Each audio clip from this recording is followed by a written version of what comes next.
بسم اللہ الرحمن الرحیم۔ حضرت ابو سعید خدری رضی اللہ عنہ فرماتے ہیں، ایک شخص آیا اور حضور صلی اللہ علیہ وسلم سے عرض کیا، مجھے کوئی وصیت فرمائیے۔ آپ نے فرمایا، تقوی کو لازم پکڑو کیونکہ یہ ہر چیز کو جامع ہے۔ دوسری روایت میں یہ ہے کہ آپ نے فرمایا کہ میں تجھے اللہ تعالیٰ کے تقوی کی وصیت کرتا ہوں، وہ ہر چیز کی جڑ ہے۔ دینداری اور صالحیت کی جو بنیاد ہے وہ تقوی ہے۔ جو آدمی جتنا تقوی اختیار کرتا ہے، پھر اس کی برکتوں سے گناہوں سے بچنا اور طاعت پر عمل کرنا، یہ سب اس کے لیے آسان ہو جاتا ہے۔ اکابر کے واقعات تقوی کے سلسلے میں سنائے جا رہے ہیں۔ ایک بزرگ ہیں حضرت مولانا مظفر حسین صاحب کاندھلوی۔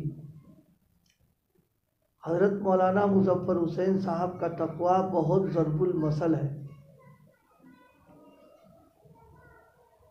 طالب علمی کے زمانے میں دہلی میں کبھی روٹی سالن سے نہیں کھائی۔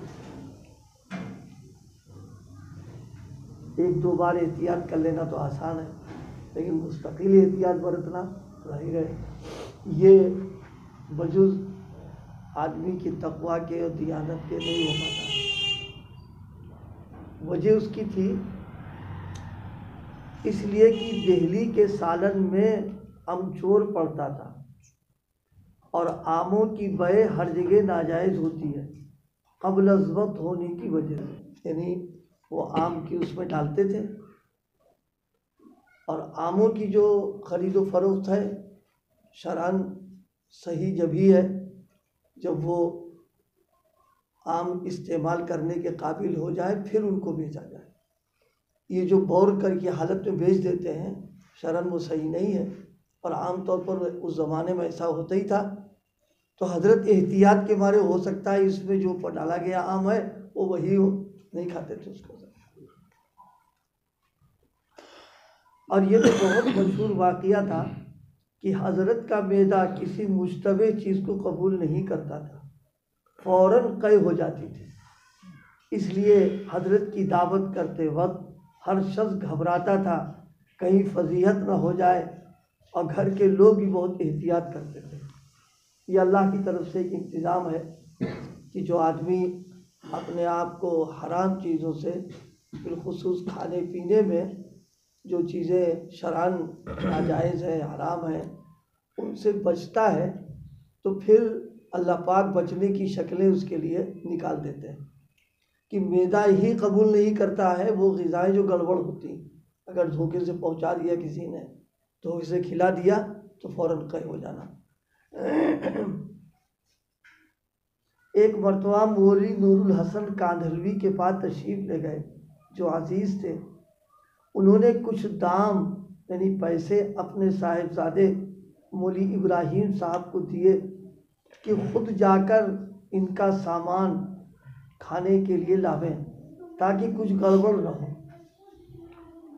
کھانا تیار ہوا اور اس میں فرینی بھی تھی جس کے کھاتے ہی قے ہو گئی حضرت کو، یعنی اور تو سب خیریت سے رہا کہ فرینی کا ہی قے ہو گئی۔ مولوی نور الحسن بہت پریشان ہوئے۔ تحقیق کیا تو معلوم ہوا کہ جو دودھ مولوی ابراہیم صاحب لائے تھے وہ گر گیا تھا۔ پھر دوبارہ باورچی حلوائی کے ہاں سے دودھ لے آیا تو وہ گڑبڑ دودھ تھا، اس پہ فرینی پکی اور وہ حضرت کو ہضم نہیں اس میں۔ دوسرا قصہ اسی کے قریب، جبکہ مولانا نور الحسن صاحب نکوڑ میں تحصیلدار تھے۔ مولانا نور الحسن صاحب نے ایک سپاہی کو بہت سمجھا بجھا کر اور یہ واضح کر کے کوئی گڑبڑ نہ کرے ورنہ تیری اور میری دونوں کی ذلت ہوگی، یہ کہہ کر اس کے ہاتھ میں دودھ جلیبی بازار سے منگوائی اور اس کو بہت ہی بار بار سمجھا دیا کہ انہی پیسوں کی لائی ہے۔ وہ چونکہ سپاہی تھا، اس کا مزاج سپاہی آنا، اس نے اپنے حساب سے معاملہ کیا، پھر اسے سوچا کہ ہوگا کیا گڑبڑ، ارے ہم تو کرتے ہی رہتے ہیں، کسی کیا پتہ چلے گی، اسے کر دی حرکت اس نے۔ سپاہی کی عقل میں نہ آئی کہ ذلت کیوں ہوگی، وہ حلوائی سے دودھ جلیبی تو تحصیلدار صاحب کے مہمان کے نام سے مانگ لایا اور پیسے جیب میں رکھ لیے۔ کیسے کیسے لوگ ہوشیار ہوتے ہیں، جبکہ اس کی جیب سے کیا جانا، جو اپنے پیسے دیے تھے، اب اس کو تاکید کر دی تھی کہ اس کا خرید کے لے آنا، لیکن وہ مزاج بعض لوگوں کا ہوتا ہے، انہوں نے اپنا مزاج اس میں دخل دے دیا، پیسے جیب میں، اور تحصیلدار صاحب کا نام لے کے وہ لے آیا وہاں سے، پیسے جیب میں رکھ لیے، پیسے جیب میں، دودھ جلیبی کا چمچہ نوش فرماتے ہی ایک شور مچ گیا، حضرت شروع ہو گئی۔ سپاہی بیچارے کی عقل میں بھی نہیں آتا تھا کہ ایسی فوری گرفت ہو جائے گی۔ یہ اللہ پاک نے جو ہے، جب آدمی بچتا ہے تو پھر بچا بھی لیتے ہیں اللہ پاک اس کو۔ اس کے ایک اور واقعہ لکھا ہے، ایک مرتبہ نواب قطب الدین صاحب مؤلف مظاہر حق، یہ مشکوٰۃ شریف کی شرح ہے، اپنے استاد شاہ اسحاق صاحب، مولانا محمد یعقوب صاحب اور مولانا مظفر حسین صاحب اور چند دوسرے احباب کی دعوت کی۔ شاہ اسحاق صاحب نے تو منظور فرما لیا اور سب حضرات نے بھی، لیکن مولانا مظفر حسین صاحب نے منظور نہیں فرمایا، کہا کہ نہیں۔ اس سے نواب صاحب کو ملال ہوا اور انہوں نے شاہ اسحاق صاحب سے شکایت کی کہ میں نے مولانا مظفر حسین صاحب پر خطاب فرمایا اور فرمایا کہ ارے مظفر حسین، تجھے تقویٰ کی بدحضمی ہو گئی، کیا نواب قطب الدین کا کھانا حرام ہے؟ یہ خود ہی بہت بڑے عالم بھی تھے، بزرگ بھی تھے، حدیث کی انہوں نے کتاب عربی اس کی شرح بھی لکھی انہوں نے۔ تو حضرت نے، شاہ اسحاق صاحب نے چونکہ شاگرد تھے تو یہ جملہ فرما دیا کہ کیا تجھے حیضہ ہو گیا ہے کہ نواب قطب الدین کھانا حرام ہے؟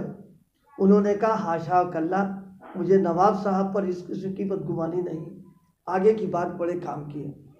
شاہ صاحب نے فرمایا پھر تو کیوں انکار کرتا ہے؟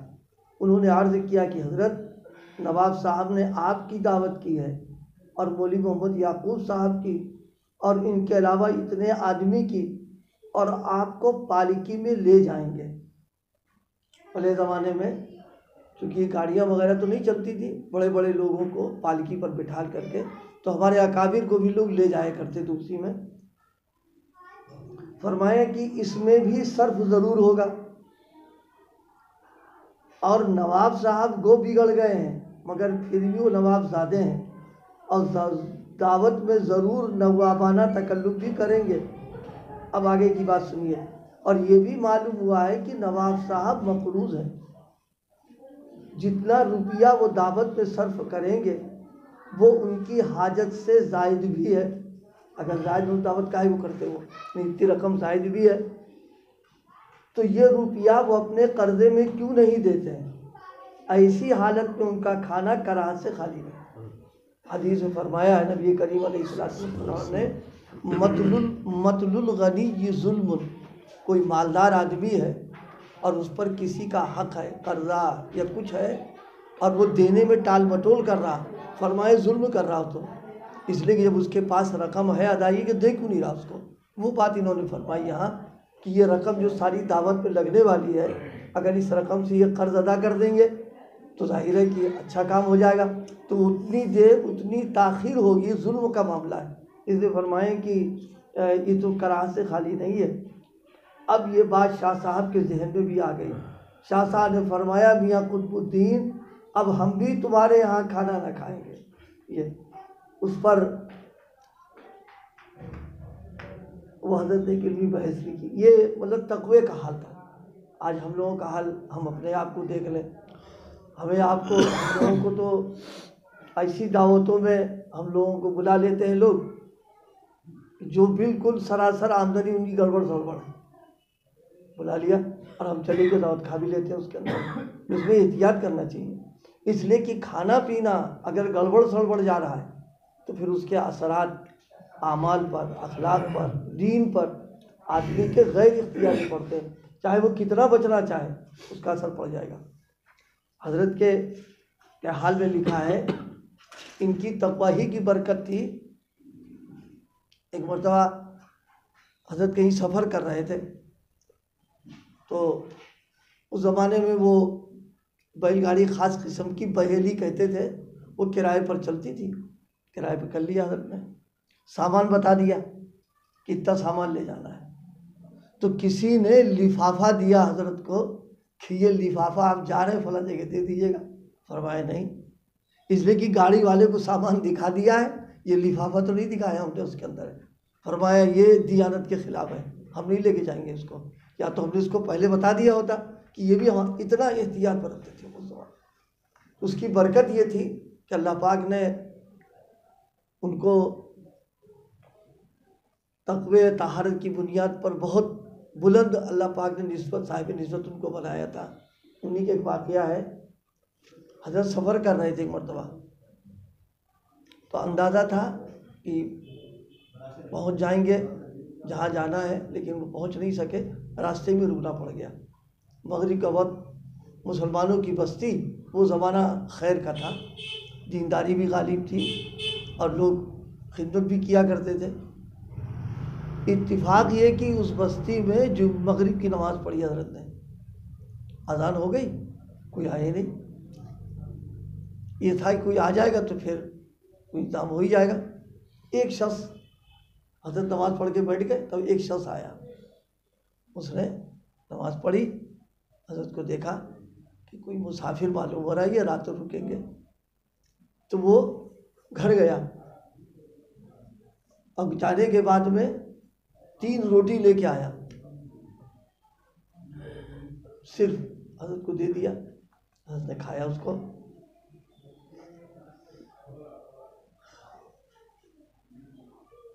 جب صبح ہو گئی، پہلے تو ارادہ تھا واپس جائیں گے، لیکن خیال ہوا نہیں آج رکنا چاہیے یہاں، پھر رکے۔ اب اتفاق پورے دن وہ بھی نہیں آیا، کوئی نماز پڑھنے نہیں آیا، چاروں نمازیں چل، پھر مغرب میں پھر وہ آیا، حضرت کو دیکھا کہ ابھی ہیں یہ، اب گھر گیا تو 2 روٹی لے آیا، کہا کھا لو۔ ارادہ تھا چلے جائیں گے، پھر صبح ہوئی تو پھر ارادہ نہیں رکیں گے آج اور۔ تیسرا دن گزرا وہی حال میں، پھر وہی تیسرے دن آیا تو وہ اب سے 1 روٹی لایا اور کہا دیکھو کھا لو چلے جانا، یہاں رکنا نہیں تو۔ خیر حضرت نے فرمایا بھائی مستقل رکنے تھوڑا نہ آئے، ہم تو چلے ہی جائیں گے۔ اس نے کہا بیٹھو تم کیا کرتے ہو؟ تو اس نے کہا حضور اصل میں ہمارا کوئی کاروبار نہیں، کوئی کھیتی باڑی، مزدور قسم کے آدمی ہیں، صبح سے لے کے شام تک مزدوری کرتے ہیں، اور صرف اتنا ہو جاتا ہے جو ہم گھر میں 3 لوگ ہیں، اہلیہ، میں، بیٹا، اس کے لیے روٹی کا انتظام ہو جاتا ہے اور کچھ اس کے ساتھ سبزی سالن دال کچھ نہیں۔ اچھا یہ بتاؤ پہلے دن 3 اور پھر 2 پھر 1، یہ کیا معاملہ ہوا؟ اس نے کہا پہلے دن آپ آئے تو ہم نے گھر میں تذکرہ کیا، تو ہم سب لوگوں نے ایثار سے کام لیا اور فاقے کے ساتھ لیٹ گئے، آپ کی ہم نے میزبانی کر لی۔ کہا دوسرے دن جو 2 کا قصہ پیش آیا وہ یہ کہ میں نے آج بھی آپ کو دیکھا، آپ موجود تھے، تو میں نے گھر میں جا کے تذکرہ کیا، تو بیٹے کا دوسرا فاقہ تھا، اس کو تحمل نہیں ہو پایا، وہ بے ہوش ہو گیا، تو اس کا حصہ تو میں نے دے دیا، بیوی اور میاں ہم دونوں فاقے سے رہے، یہ 2 دن کے فاقے ہو گئے تھے۔ تیسرے دن یہ قصہ پیش آیا تو بیوی کے لیے تحمل نہیں رہا، تیسرا فاقہ اس کا تھا، تو میں نے اس کا حصہ دے دیا، اپنا میں لے کے آیا 1 روٹی، اب ہم کو بھی تحمل نہیں ہے، اس لیے آپ صبح جائیے یہاں سے۔ ہم تو ہم نے فرمایا بھائی دیکھو میں اصلاً اس لیے رکا تھا کہ تمہارا جو کھانا تھا اتنا حلال اور طیب تھا کھانا کہ وہ پہلے دن جو 3 روٹی میں نے کھائی اور رات میں لیٹا ہوں تو پوری رات حضرت نبی کریم صلی اللہ علیہ وسلم کی زیارت ہوتی رہی، میں یہاں کی مجلس میں رہا۔ تو اب جو صبح ہو گئی تو میں نے کہا بھائی ایسا برکتی کھانا تو کہاں ملے گا، پھر رکو۔ یہ 2 روٹی کھائی تو پھر اس رات یہی ہوا، اور آج بھی امید ہے کہ اس 1 روٹی کو کھائیں گے تو پھر ملے گا یہ، یہ حلال اور پاکیزہ غذاؤں کا اللہ پاک دنیا میں صلہ عطا فرماتا ہے کہ آدمی تقوی طہارت سے رہے، حلال اور پاکیزہ چیزوں کو کھائے، حرام کے تو قریب نہ جائے اور حلال کوئی چھوڑے نہ، سب لے لے، اس کو اپنا حق لے لے اس کو، لیکن حرام سے بچتا رہے آدمی۔ اگر اس کا اہتمام رہے گا تو اس کی برکتوں سے دل میں انوارات، ایمان کے اندر مضبوطی، اللہ کا تعلق اور اعمال صالحہ کی طرف رغبت اپنے آپ ہوتی ہے۔ کئی واقعات بزرگوں کے ہیں، واقعی رغبت ہوتی ہے، ایک ایک دن حلال روزی کھا کے 40 دن تک اثرات رہتے ہیں لوگوں پر، اور معصیت سے نفرت، اور ایک گڑبڑ غذا کھا لی تو اس کا اثر 40 دن تک رہتا ہے آدمی کے اوپر ہے کہ گناہوں کی طرف جی جا رہا، لیکن اسے گھبرا رہا آدمی ہے۔ تو یہ تقوی کی برکت اللہ پاک ہم سب کو بھی نصیب فرما دے۔ ذکر کر لو۔